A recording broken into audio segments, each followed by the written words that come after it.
Principal secteur concerné, la construction.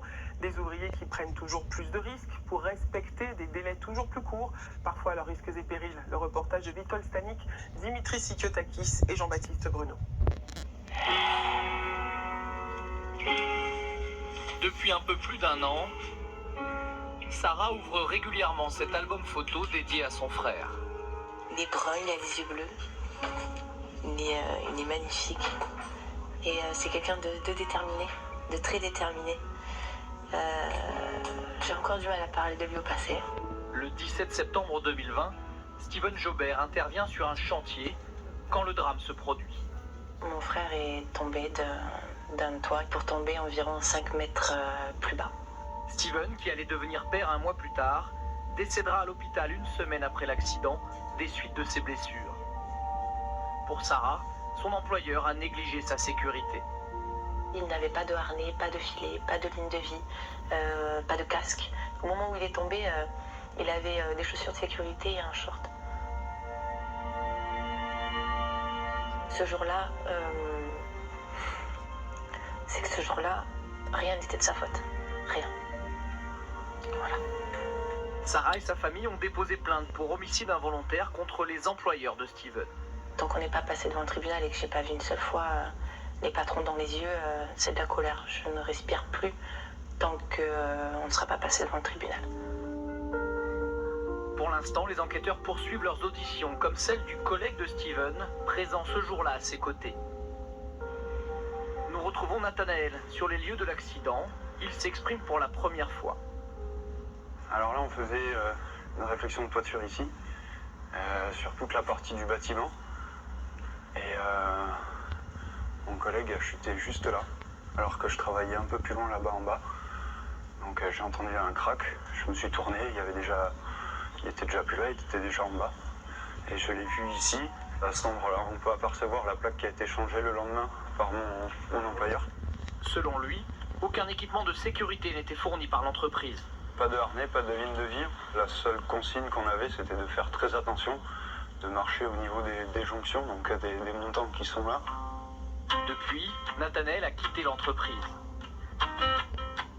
Cette version de l'accident est contestée par la dirigeante de la société que nous avons contactée par téléphone.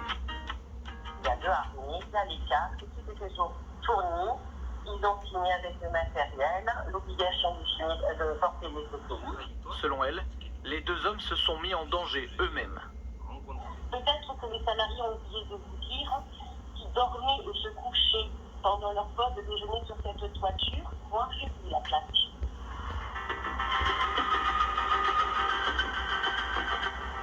Si un procès est décidé par la justice, la peine encourue par la dirigeante de l'entreprise est 3 ans de prison ferme et 45 000 € d'amende. La mort de Steven est loin d'être un cas isolé. Ainsi, l'année précédente, en 2019, ce sont 733 personnes qui ont perdu la vie suite à des accidents du travail, soit 2 décès par jour. Principal secteur touché, les bâtiments et travaux publics. Denis Boutineau est syndicaliste, responsable de la branche construction. Bonjour. Son combat, que ces morts ne soient pas oubliés.